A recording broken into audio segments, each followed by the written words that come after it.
Welcome to episode 13 of Meet the GIMP. My name is Rolf Steinort and I'm recording this in Bremen, northern Germany. A triptych is an old art form. This here is one. 3 images put together, and they have something common in their content or in the way they are made. This is one of the old original triptychs, which were made so that you could fold them up to protect the paintings or carvings, like in this case here. The German Wikipedia site has some more links to famous old triptychs. This here from Hieronymus Bosch. Why triptychs? They are not so old-fashioned, and there was a challenge in the Tips from the Top Floor forum.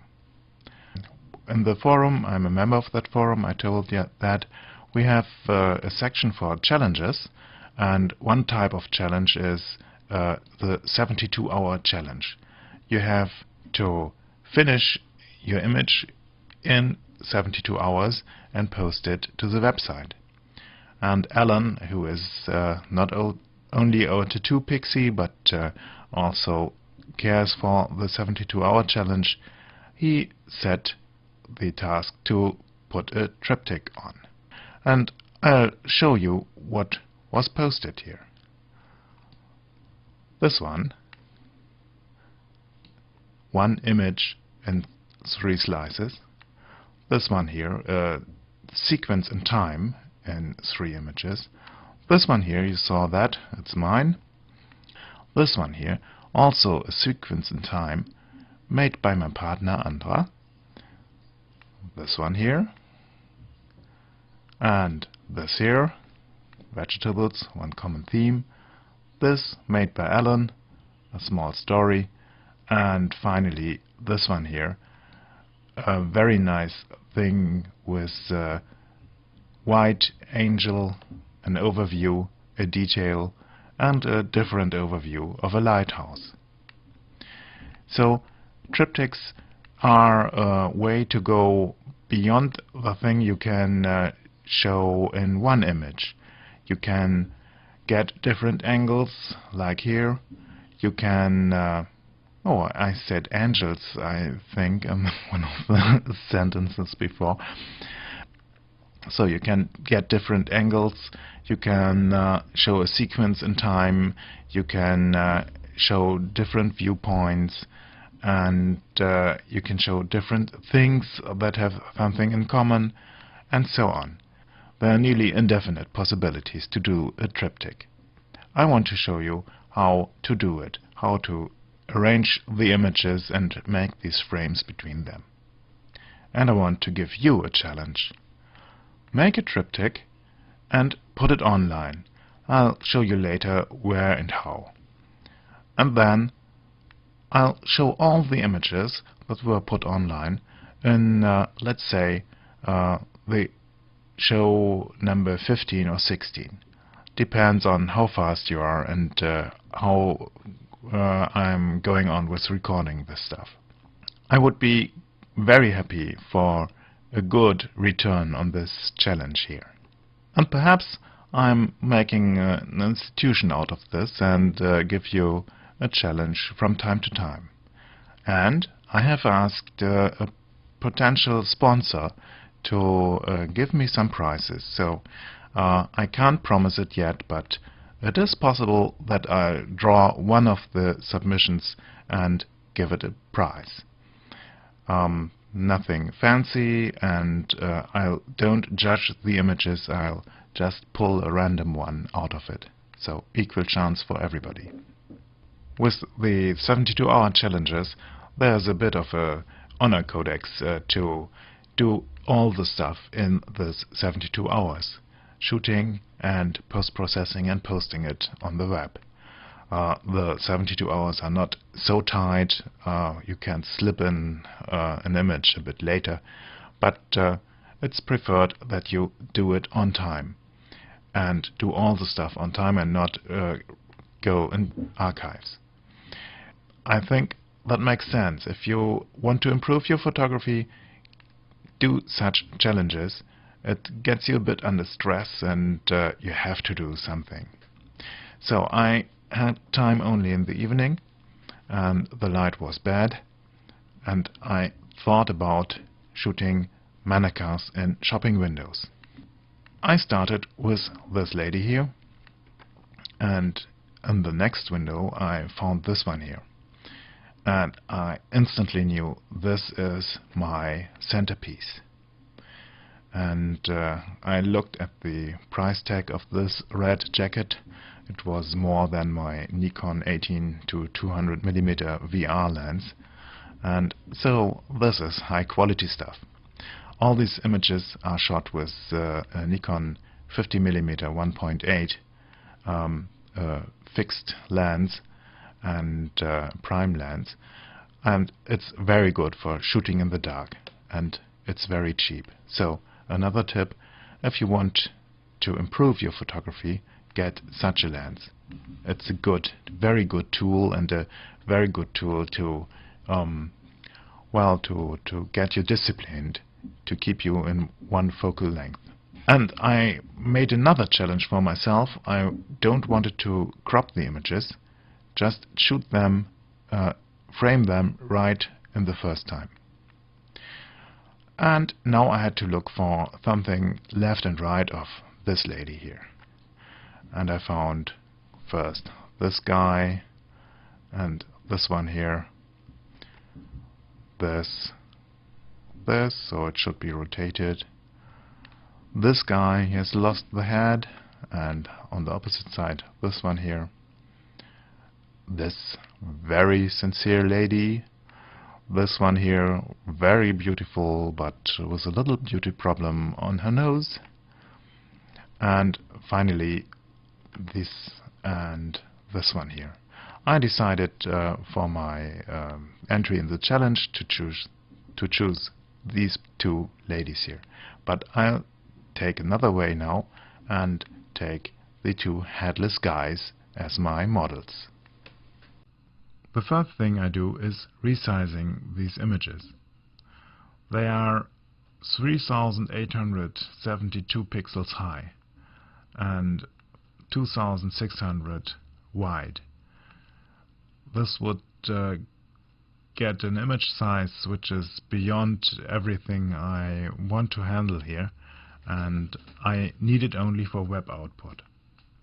So let's go down to 1000 pixels here. I go to Image, Scale Image, and just say height 1000.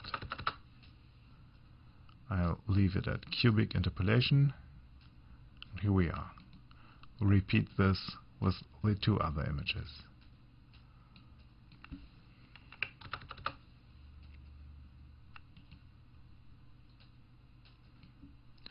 I use cubic interpolation now because I've heard about some problems with this other algorithm here,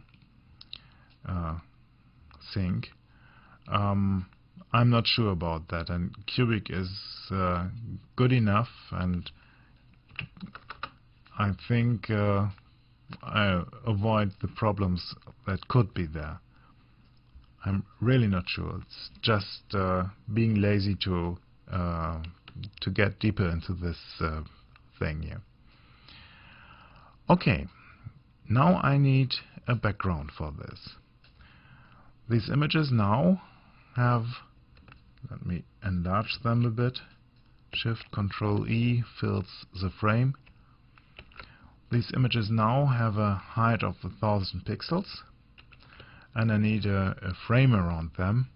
Let's say 100 pixel between the image and the end of the image, between the images, the three images, and the end of the frame. That gives 1200 pixels height. For the width, I need 669 pixels times 3, and I think I'll just get I'll just get the calculator out here. So we need 669 multiplied with 3, and that's 2007. What a coincidence. And then we add 2 times a border of 100 pixels. Sorry, plus 200. And then there are the areas between these images, and I think they should sit a little bit narrower together. Let's say 50 pixels or 70 pixels. So 70 pixels, we have 2 borders, 2 stripes there, that's 140. And now we have 2347 pixels. I go to File, New, and choose this as a width, 2347, and the height should be 1200. Okay.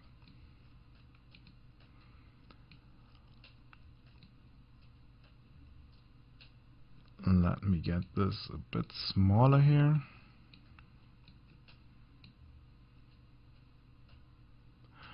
You are looking at Ubuntu 7.10 absolute beta, and I'm just trying to see if I can do this with the new Ubuntu version, and especially with the new release candidate of GIMP. And up to now it works very well. Okay, placing these images.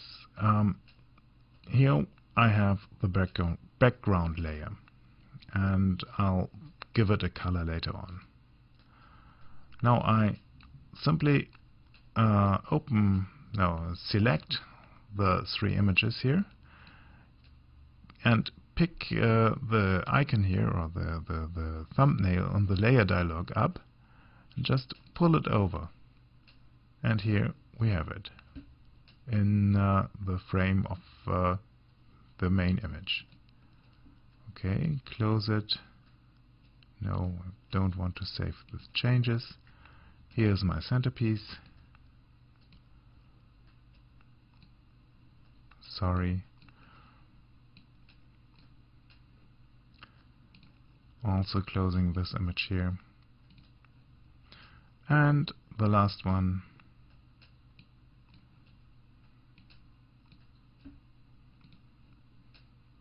And also close that. In this way, the images are very good centered, perfectly centered. But I want to have this here on the right side and the other one on the left side. So I zoom into the image and I pull down a ruler or a line here from the top, and just pull it here at 100. There is the top edge of my image.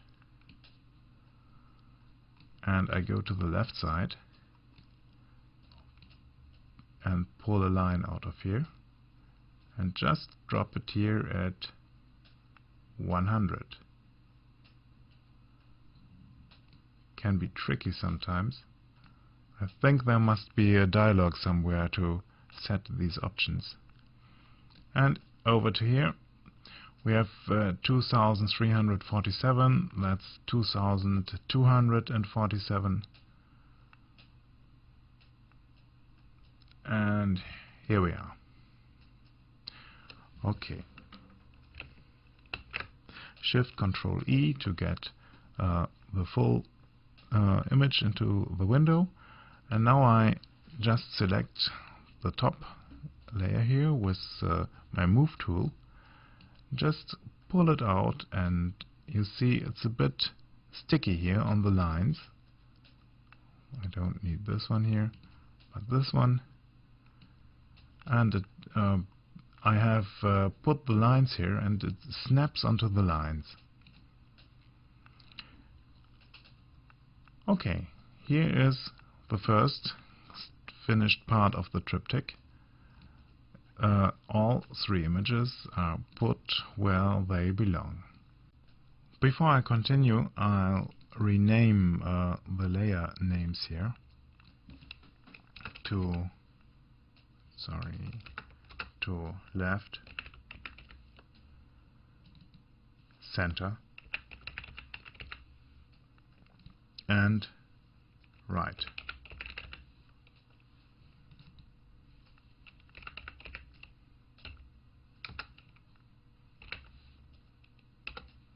Oh, I forgot to press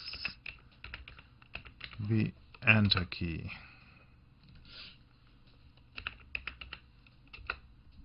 Let me first choose a background color, and I think this is an easy one. It should be black.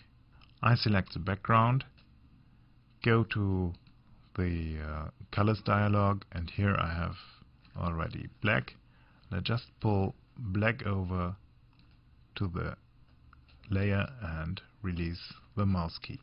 Well, it looks better than before.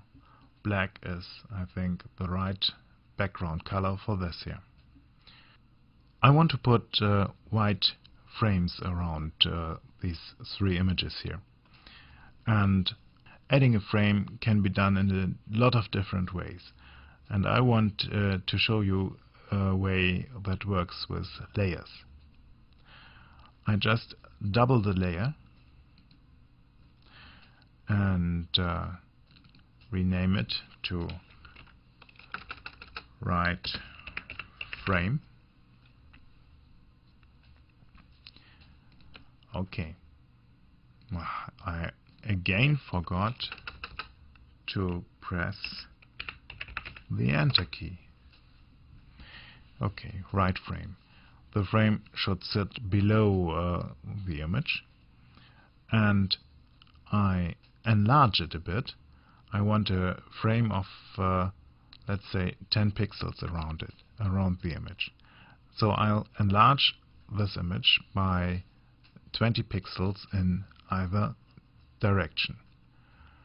I go to Layer, Scale Layer, where is it? There it is. And first I decouple these two values here, and I switch this to 689 by 1020, and I scale it.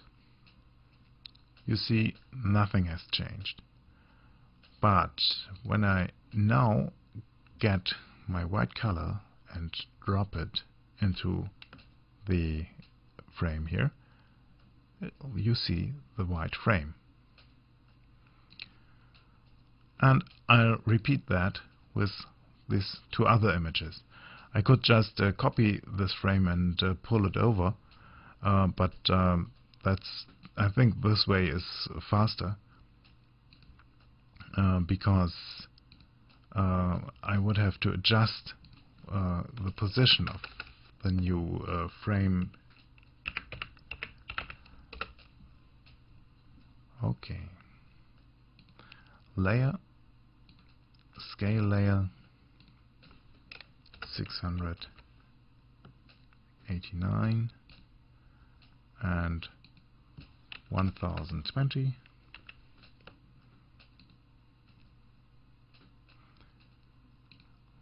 White color, and the next one. Doubling the layer, pulling it down, renaming.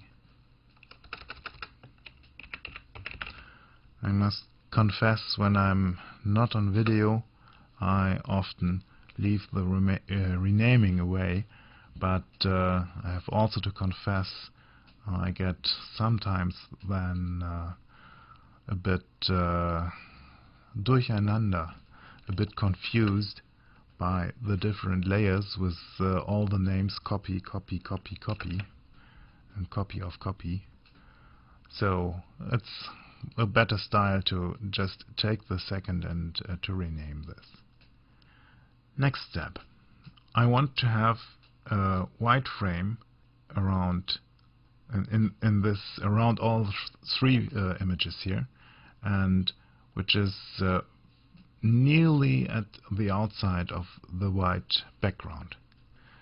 So I select the background.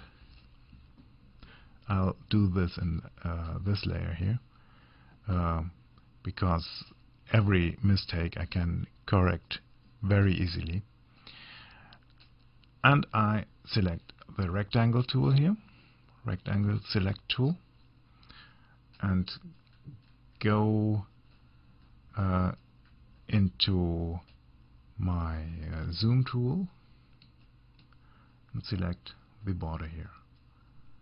Let's go to 100% or 200%, then it's easier to find the exact position. I pull a line down to 20, and pull a line down from here also to 20. Now I go to the right side. It should be then on 20, that is 2327. And from the bottom it should be here at 80. Okay. Back to the full view and my rectangle select tool. Go here and it will click, it will snap to the guidelines, and here it has snapped also. And now I've selected this area.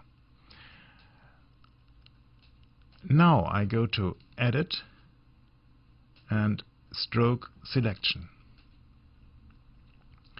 I choose a line. I have had 10 pixels for these here.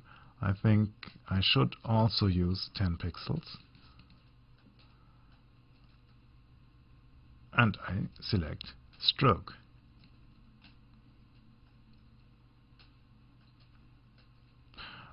Very impressive effect.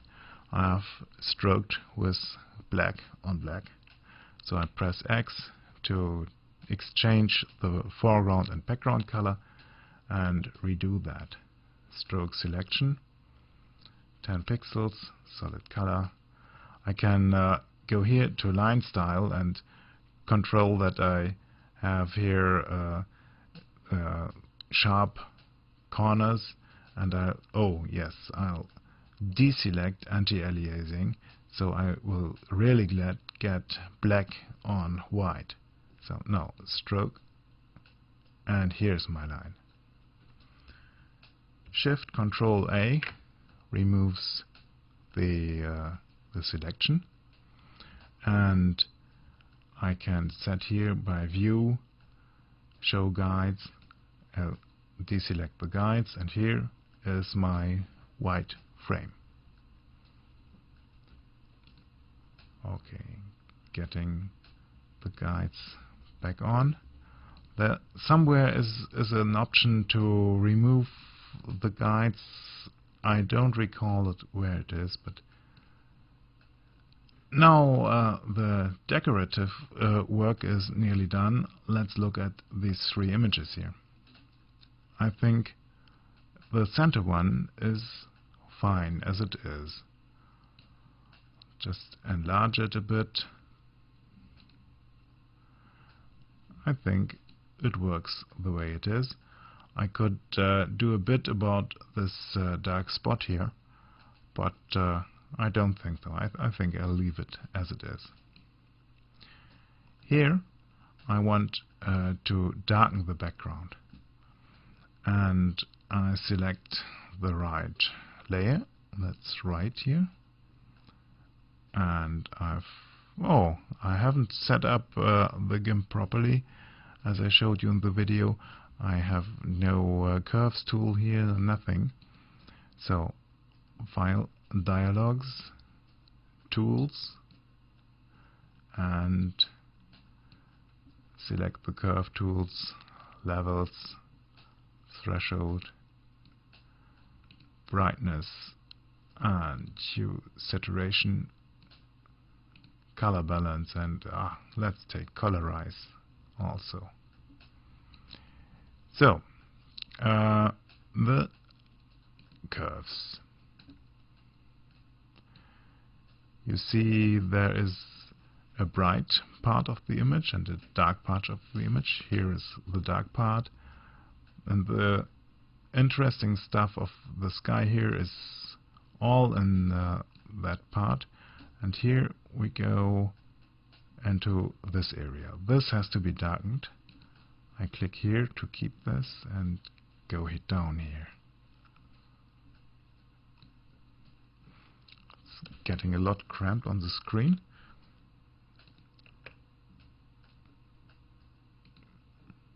Let me cancel this and see that we have some space for looking at.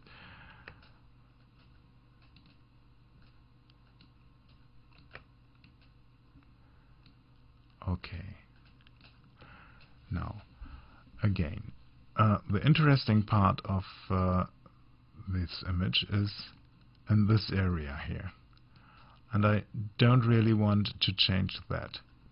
So I click here to enter this part of the line, and click again here to go down with the background, to darken the background.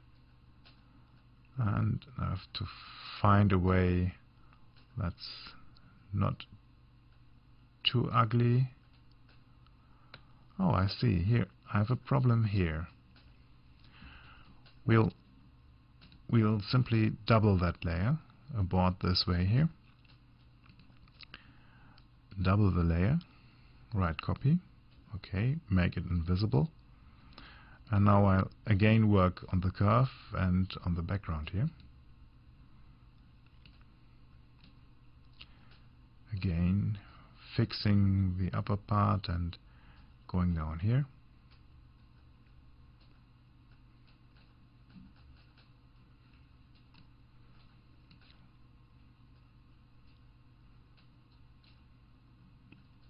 So this looks good for the background.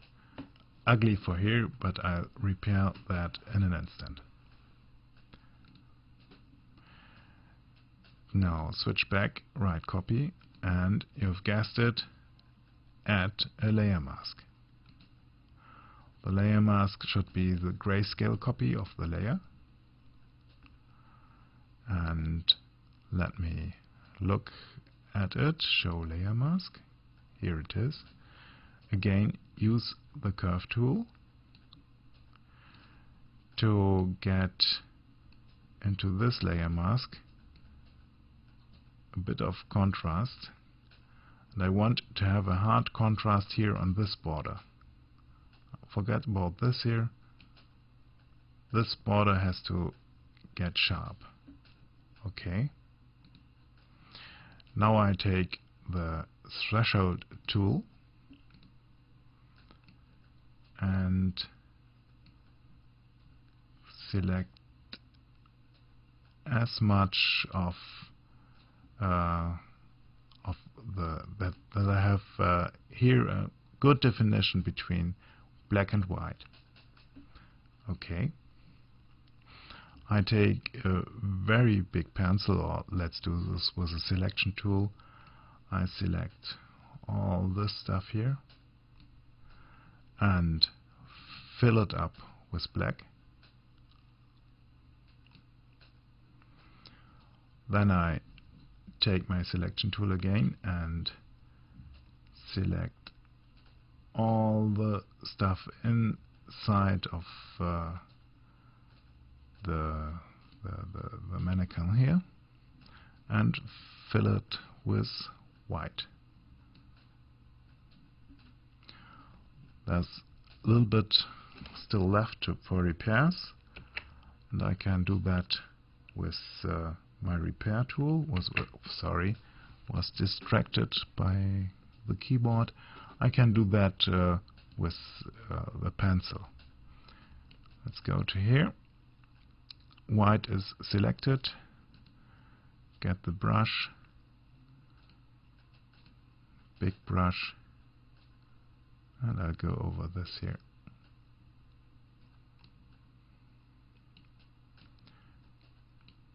Looking here, there's still something funny here. Okay. Now I'll disable the showing of the layer mask, and when I look at the image again, Shift Control E. So now you see here I have the closest here as they have been, and I have the dark background. 2 layers. And let me check if there's a halo or something here. It looks a bit pasted here. There should be some work. There has to be some work done here.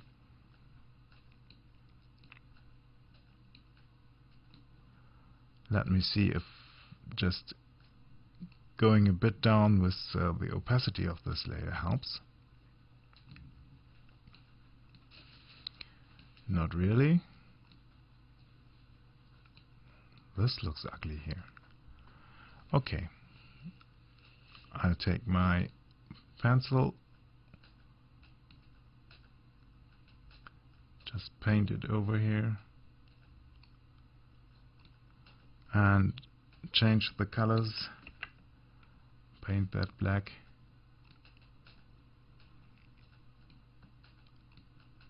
Again, change the colors, paint that white here.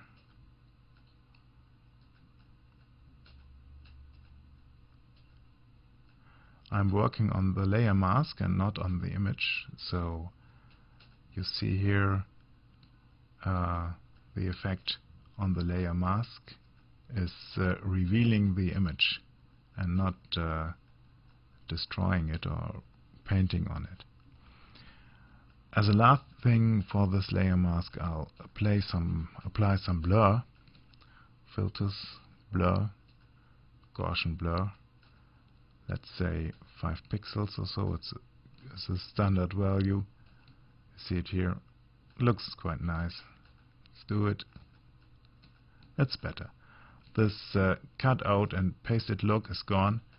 The border is smooth, and I think this works.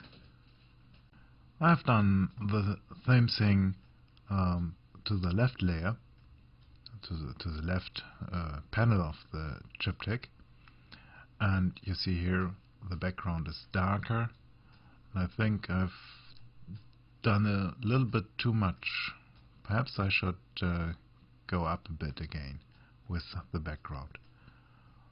That also is easy, just I can't change it here again. I think because when I click here, you see here in the histogram all the information is gone, nearly all the pixels are black. I can pull this up and you see it looks not very nice, really artificial. So cancel this, delete this layer, and double this one again. Now I remove the layer mask. Where is it? Delete layer mask. Okay. And here I can reapply the curves tool. Go down here. And I want to go down, I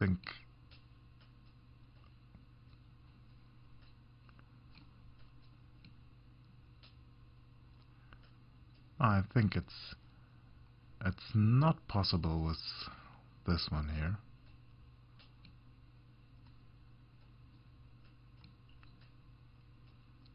Something funny is on here. Let me look at this here.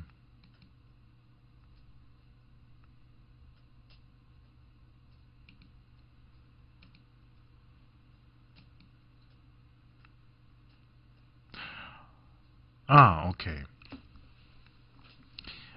Here is the mistake. I had pulled down the opacity. So now, a next try with the tool here, with the curves tool, going down and not as far as I had done it before. I think this far. And now I make the next layer visible again, and here, oh sorry, wrong layer. Here you see I have pulled down the opacity a bit to get this dark leather jacket a bit darker. I think this works good.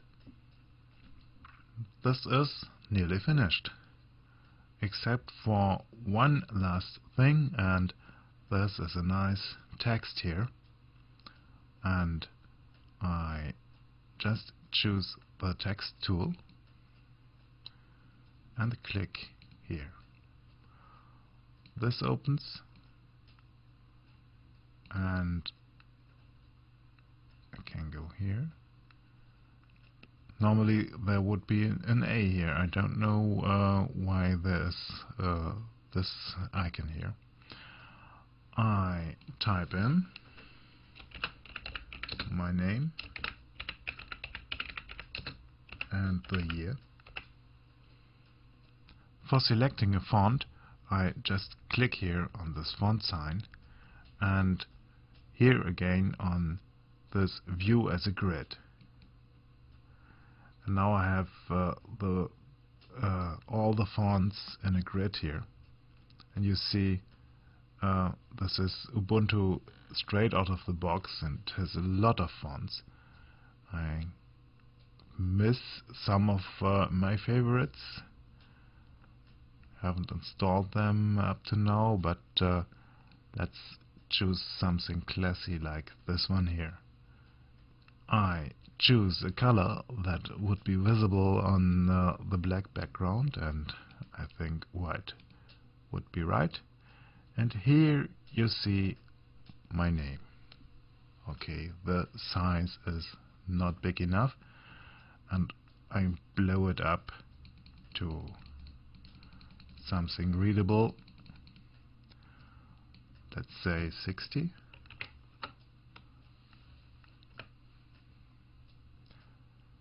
This looks better here. Now I go to here is the layer. I go choose the move tool and just pull it up. I think it's a bit too much, 60 pixel.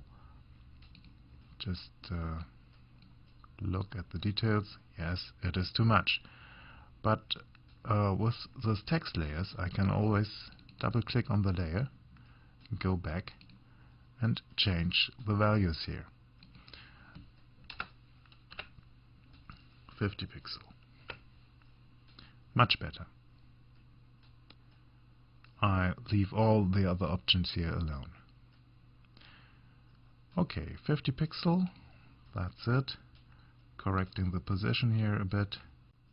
I don't know if you've noticed that I've been quite a fool here. I'm working with beta of my operating system and with the beta of the GIMP.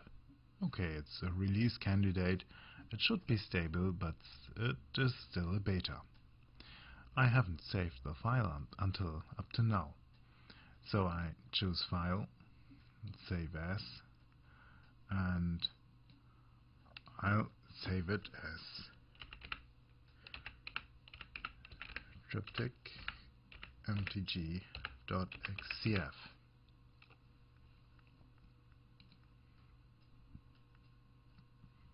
And now I'm on the safe side if something crashes here.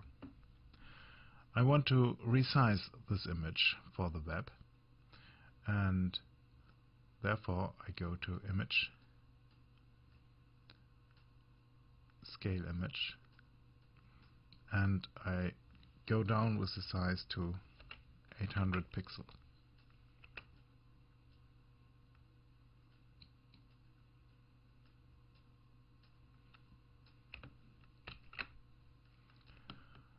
And now I have to to sharpen it. I'll sharpen this layer here. It's on the right side. Go here to 100%. Go to Filters, Enhance, Sharpen. And this is the quick and dirty way of sharpening. I'll work myself into doing the stuff with the unsharp mask, and then I'll tell you how to do it. And let's go here to 30 or so. That looks good. I'll go to my center image and repeat the same thing. Reshow, sharpen. And here 30 is a bit too much. I don't think you'll see the difference due to the compression of the video, but I saw that it was a bit too much. And I'll go to the top layer of the left side here. Again, Filters, Reshow, Sharpen. And this again takes a bit more, like this here.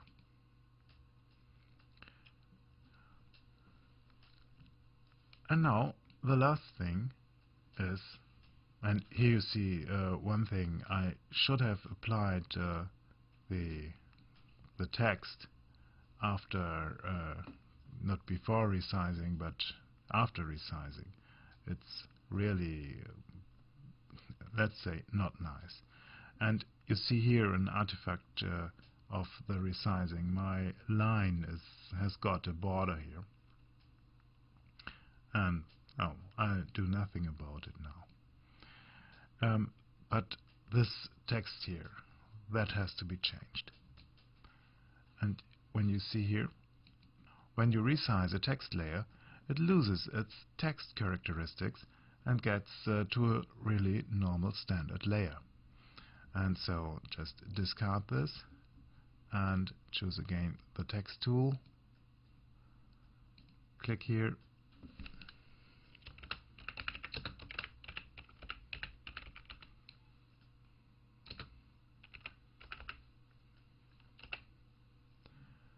And go here with white. So here's my text again, and I move it into the right space here. Now the last thing to be done is exporting to JPEG, save as DG JPEG. Yes, you know this here. Okay, this image is finished and ready for the web. And I know a lot of you are doing these images, are following the tutorials with their own images, and I want to see them. Just show me your versions of your triptych. I have set up a possibility for you to show your images, and this is how. After Flickr has started to censor my access to images, as I'm living in Germany and have a German Yahoo ID, I can't look at all the images that are on Flickr. They have done that, they say, to comply to German child protection laws. But even the boss of the agency to oversee that law says that they have no reason to do that. So I have switched to a nice, friendly European picture or image provider, and it's 23. You'll find it at 23hq.com. It's free for 30 images a month, and you can easily get a free account there. Let me show you that here. Get a free account. Just enter your details here, click on sign up, and you are in. When you are logged in, uploading pictures is very easy. Just click here on upload, select the image you want to upload, and tell you want this as public, and you add a tag, and that's important. You please add the tag mtg mtg triptych. And you don't have to do this here, but I'll add this image to an album on my site, Meet the GIMP. Uploading. Now I can add some words here.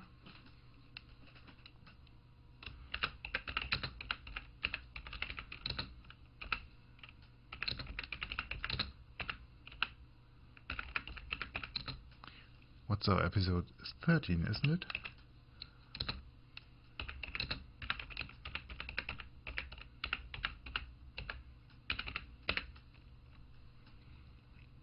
And I go to the front page. Here I have this image. By the way, that is not Flash but a mannequin. And I want to add this image to a group. And I'm the member of the meetthegimp.org group here. And in a second I'll show you how to become a member of this group. Click here. It's now in meetthegimp.org. And here is, on top of the line, is a link to photo groups. There you find a lot of photo groups, and you find one here that is meetthegimp.org. I suppose you'll have to search for it. So click here on Find a Photo Group, enter meetthegimp.org and search for it. Here it is. Now we have 4 members, no, 3 members and 2 pictures. 4 members, and there's a new member here. Welcome. And here you see the pictures. This is the one I set up for the competition in Tips from the Top Floor. This is the one I just uploaded. You can join here a conversation. This one, Jotty, is an old friend of me. And yes, come to this group here and join us and show your pictures. By the way, if you are not member of a group, you can easily join it. I'll show you this in a second. Just go to a photo group, let's say here graffiti and street art, and then here is a button, join this group, and when I click on it, I'll join the group. I hope to see a lot of you in this group, no, not this group, but in the meetthegimp.org photo group, and I hope to see a lot of your pictures. It's free and it is a good way to exchange images and experiences with the GIMP. That was it for today. I hope you had as much fun as I in making triptychs, and I hope that you take on my challenge and post your images to 23hq.com. I'll be looking out for them and I'll keep you posted, and perhaps you'll look at the site. I'll upload the files that I've used in this podcast to the usual site, and you can find the link on the homepage at meetthegimp.org. And please leave me some comments, either by email at info@meetthegimp.org, or comment in the blog meetthegimp.org. So, that's it for today. I just say goodbye up to next week. Photocastnetwork.com, your photography resource in the potosphere. Photocastnetwork.com